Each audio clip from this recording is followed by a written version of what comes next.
সবার মতো আমিও বানিয়ে ফেললাম ট্রেন্ডিং সেই পেঁয়াজের টালা ভর্তা। যাই হোক, এটা নাকি মাটির চুলায় অনেক ভালো হয়। যেহেতু আমার মাটির চুলা নেই, তাহলে সেহেতু আমাকে তো খেতে হবে যেভাবেই হোক, তাই আমি গ্যাসের চুলায় বানিয়ে ফেললাম, আপনাদের সঙ্গেও শেয়ার করছি। আসসালামু আলাইকুম, সবাই কেমন আছেন? রাধু বারো খাও চ্যানেলে আপনাদেরকে স্বাগতম। প্রথমে আমি রসুন, মরিচ আর পেঁয়াজগুলো একটা পাত্রে দিয়ে সুন্দর করে ভেজে নিচ্ছিলাম। রসুনটা আগেই ভাজা হয়ে গেছে, যে এরপরে মরিচটা ভাজা হয়ে গিয়েছিল, সেটাও তুলে নিলাম। তারপরে পেঁয়াজটা অনেক সময় নিয়ে সুন্দর করে ঢেকে ঢেকে কালো কালো করে ভেজে নিয়েছিলাম, অনেক সফট করে চেক করেছিলাম যেন সফট হয়।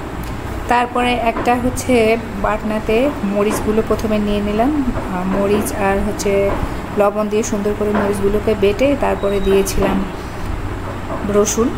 রসুনগুলোকেও সুন্দর করে মরিচের সঙ্গে বেটে নিব। তারপরে দিয়ে দিব পেঁয়াজগুলো। দেখেন পেঁয়াজগুলো অনেক সফট হয়েছিল, জাস্ট সামান্য প্রেস করতেই সম্পূর্ণটা বের হয়ে আসছিল। আচ্ছা, এখানে আপনাদের সঙ্গে আমি আরেকটা বিষয় শেয়ার করতে চাই। যেই প্লেটটাতে আমি বাটছিলাম, এটা হয়তো বা অনেকেই জানে, অনেকেই জানে না। এটা কিন্তু আসলে মাটির একটা পাত্র, খাঁজ কাটা হয়ে থাকে। আর যেই নোড়াটা দিয়ে বাটছিলাম, এটা কিন্তু বাঁশের তৈরি। এই নোড়াটা বাঁশের মুড়ি দিয়ে তৈরি হয়ে থাকে।